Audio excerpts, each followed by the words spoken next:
A group of 16 Democrats say they will not support Nancy Pelosi for Speaker of the House once Democrats control the House of Representatives. Now, at this point, they don't have enough votes to force her out, but there is a growing wing in the Democratic Party that wants to see a change in leadership. Pelosi has been the top Democrat in the House for the last 16 years.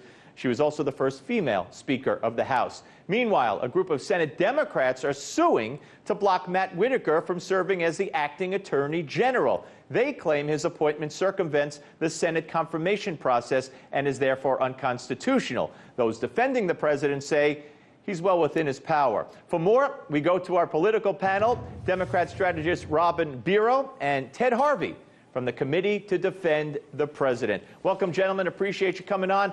So, Robin, these 16 House members we've been hearing so much about, today they make it official. They're committed to no voting on Nancy Pelosi.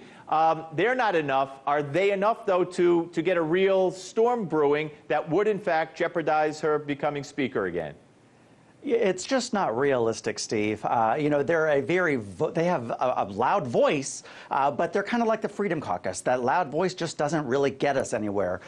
So, you know, they're trying, and I understand that these people are largely freshmen that are coming in, and they needed to represent a change, and I understand that. But right now, Nancy Pelosi doesn't have anyone that's opposing her. So, you know, I think that pretty much everybody's kind of wanting to see what's going to happen, and they're afraid to run against her, to be honest. You know, Ted, one could look at the Democratic Party, if one wanted to, maybe, and say they're really a party without a core. I mean, you have the Pelosi wing, if you will, the more liberal wing, and then the Alexandra Ocasio-Cortez socialist wing. So where is the Democrat Party right now, and how does it define itself?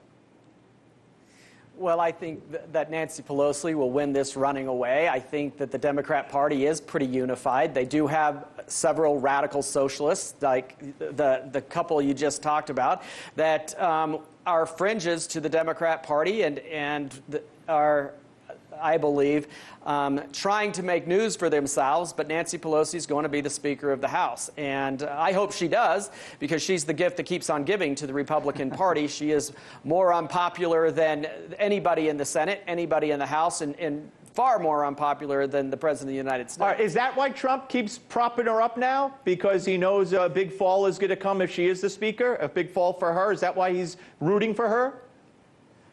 Well, there's not going to be a fall for her, but I think there will be a fall for the Democrat Party with her as the face of the Democrat Party going into 2020. Okay, let's get to Trump's appointment of acting Attorney General Matt Whitaker. First, the state of Maryland filed a lawsuit saying it was an unconstitutional move by the president. And now 3 Democratic senators, through Project Democracy, are claiming virtually the same thing. Robin, why? Why are they going down this road? You know, there's a lot of controversy with this. You know, organization that Matthew Whitaker was representing, World Patent Marketing, is under FBI investigation. That's just one thing. But, you know, they're upset that Rod Rosenstein wasn't that it didn't follow the natural ascension there. So, you know, I understand the upset within my party, but frankly, let's be realistic, this isn't going to work. At the end of the day, he's still going to be interim AG. All right, and Ted, I mean, obviously the president's legal advisors disagree that it's an illegal appointment, or they would have told him that it was an illegal appointment. Isn't this all about the Democrats, you know, trying to push home with the drumbeat the fact that Mueller is in trouble, and this is just another chapter in that narrative? Well, my question to the Democrats is, if Rod Rosenstein was made the deputy, or the interim attorney general, would they have filed this lawsuit because he wouldn't have been approved by the Senate for this position? I don't believe that they would have. This is purely because Whitaker has said in the past that he thinks that the Justice Department should limit the scope of the Mueller investigation. I believe they should as well. I believe the president is correct that this is a witch hunt. But the president has said for over 2 years now that he will never try to stop this investigation. He'll never try to stop the Mueller investigation. And the Democrats continue to go with this narrative of collusion, and there's nothing there, and there is nothing there with regards to the president trying to stop the investigation.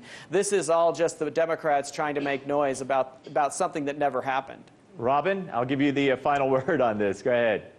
As far as, you know, the president already tried to fire Mueller once, but I can't remember the gentleman's name, but he's threatened to resign. He threatened to resign. He never tried to. He can fire him. He just didn't fire him. That's the situation. Well, the Democrats keep saying the president's tried to fire him. He hasn't tried to fire him. Comey got fired. Sessions got fired, and now this appointment. But he's never tried, as far as I know, to actually fire Mueller because he could. Gentlemen, great debate as always. A pleasure having both of you on. Thank you very much.